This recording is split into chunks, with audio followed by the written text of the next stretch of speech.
formerly Kim Kremitsky. I would like to thank the Legion and Mr. Brenning for asking me here today. I would also like to thank all of you for celebrating Veterans Day with me. When I was asked to speak, my immediate thought was I was very unsure that I'm not one for public speaking. However, after talking with my husband, whom also spent time in Korea with the Army, and hearing him say he would be honored for the chance, I immediately thought that he was right. I'm very honored to be here today. It's not very often that I get to talk about the experiences and knowledge that I learned while I was in the military. So what better way than to be able to share it here with all of you, especially my fellow veterans. My family has had several members in the military. My dad served in Germany during the Vietnam War as a member of the Army, and his father, my grandfather, served in World War II. He was a paratrooper in the Army, and he served as a direct guard for General Dwight D. Eisenhower. My mom was born in California when her father, my grandfather, was stationed at Fort Ord, also in the Army. One thing that means the world to me is the memorial here before us. My 3 brothers and I went in on a stone for my father one year for Christmas. As a wedding gift, a couple of years later, my husband also purchased one for me. When he brought me here the morning of our wedding, I saw that not only did I have a stone, but that my dad's was attached to mine and replaced back in the ground. It is something that we will always share and something that no one can ever take from us.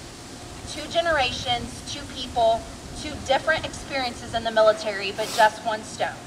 A stone that my family comes to see, a stone that I show my children, and memories that will live forever. I joined the Army Reserves in 2001. I had just finished my associate's degree from Parkland College and wasn't quite sure what would come next.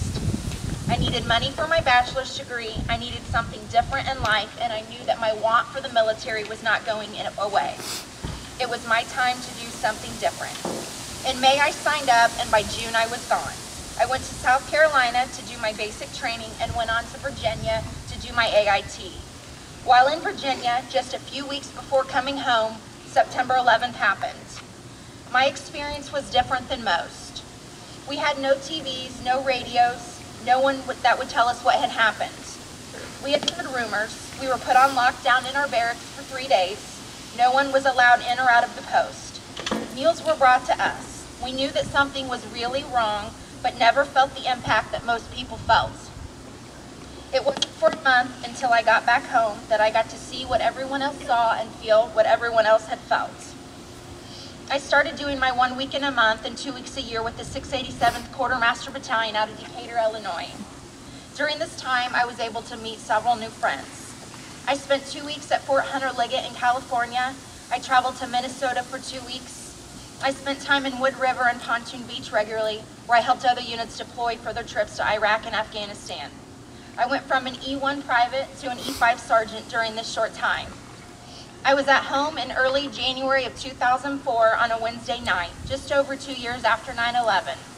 I had received my MOS as a 92 Yankee. Several units all around us were being called to active duty, but still in my mind it would never be me. Let's be honest, joining the military before September 11th, there was a slim to none chance that you would be called to active duty.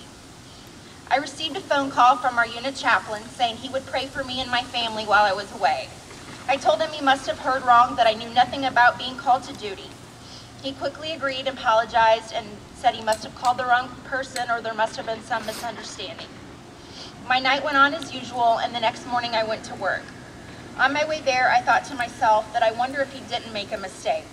I wonder if he knew before me, and it all became real for a moment. When I got to work, I called my unit and explained to them what had happened.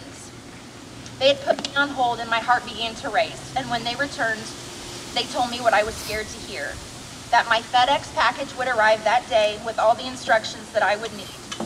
On that Thursday, I found out that 3 days later, I would be flying to Fort Dix, New Jersey to begin my deployment of 545 days with the military police unit out of Columbus, Ohio. I was not deployed with my unit. I was a cross level, which is someone who's called to fill in a gap from another unit. Needless to say, I left work that day, no notice to my boss. I called my family and began making my rounds to say my goodbyes. I arrived at Fort Dix about 2 weeks after my unit. I was put through intensive deployment training. My unit went on without me and a handful of other cross levels so we could complete our training. We flew into Germany, then on to Kuwait. From Kuwait, we took a C-130 into Baghdad. From Baghdad, we convoyed to the Abu Ghraib prison. Yes, that's the one, the prison that was on the news for the U.S. soldiers abusing detainees and taking pictures of them in compromising positions. That was the unit that we replaced. At the time, we had no idea, but when it came out in the media, we were then told that is why we were sent, to bring back a good name to the U.S. soldiers and their treatment of the Iraq detainees. That convoy ride I will never forget. All of a sudden, I was in a war zone. I was the front line.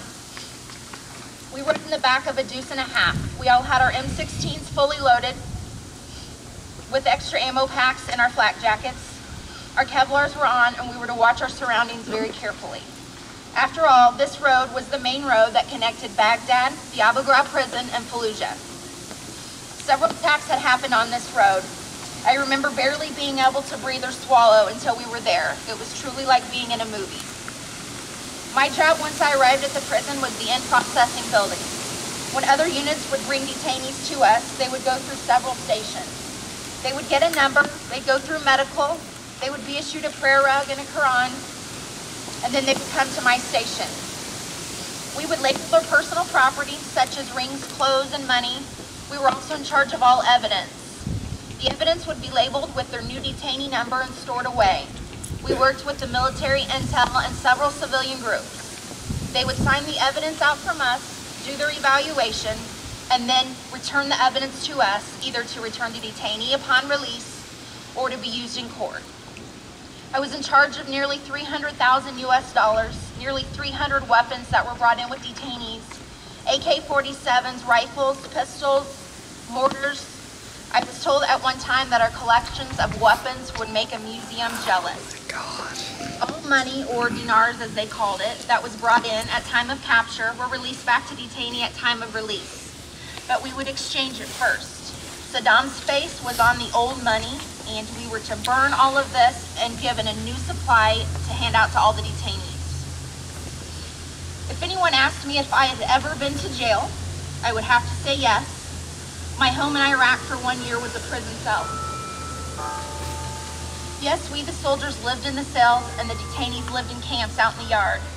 Our water was potted in trucks once a week. When the water was gone, so were the showers. Our porta pots were emptied once a week as well. At times where the attacks were high and the roads were closed, we might have went a few weeks without fresh water or clean porta pots. We could do the laundry ourselves, or we could have a truck pick it up and bring it back a few days later. There were times the trucks couldn't make it and our clothes would be lost. So most of the time, I would do the laundry myself. We had a couple of washers outside and we would hang to dry. My bed was a piece of plywood built up off the ground, and I used a raft on top of that. That raft lasted me all year. I would get a day off about once every 10 days. This is when I would do my laundry. I would sweep my cell to get the sand out, watch movies, and believe it or not, I would sunbathe. I would put on my PT outfit, climb up on the roof of my cell, roll my sleeves, hike my shorts, and enjoy the sun, the quiet, the heat, and for a moment feel as if I was back home. We tried to create normal activities and normal life as much as we could. My unit made a boxing ring and we would have Friday night fights. We created a basketball court and had 3-on-3 basketball tournaments. We had exercise equipment where we could use a gym area to work out. This would all come to an end because of the increase in attacks. We were attacked by mortars somewhere between 10 to 15 times while I was there. It would go quite a while and then we would have a bad month. One of the worst days was April 20th, 2004. That was a difficult day for me. We were hit by almost 20 mortars that day. Not a single U.S. soldier was killed, but almost 20 detainees were. Luckily, the prison had a large well surrounding it. The Marines were there with us. They were our guards. It was their responsibility not to let anyone in those walls. It was because of them that we were able to feel safe in our environment. I spent every holiday there that year. I never once felt like I was alone. The amazing generosity of care packages sent weekly that my family had organized was amazing. My unit received care packages from all over the United States.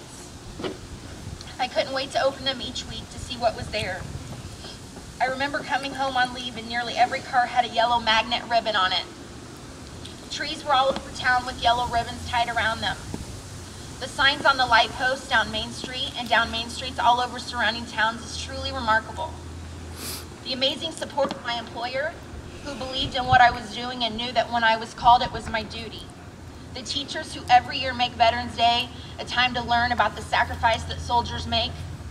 My sister-in-law Erica, whom every year makes sure to send me a card and make me part of her classroom. This is why I am thankful to be here today, to be able to say thank you to all of you who are a part of that. You may ask yourself how your one donation or your thought could make a difference, and just know that it did and it still does. To know that people care enough to think of you and continue to think of you today is truly heartwarming. Please continue to support our veterans and all military personnel. I finished my time in the reserves at 6 years. I married my husband and now have 4 beautiful children. However, there's always a small part of me that wishes I were still in the military. It was such a unique and rewarding experience that I will never forget. Thank you. Woo!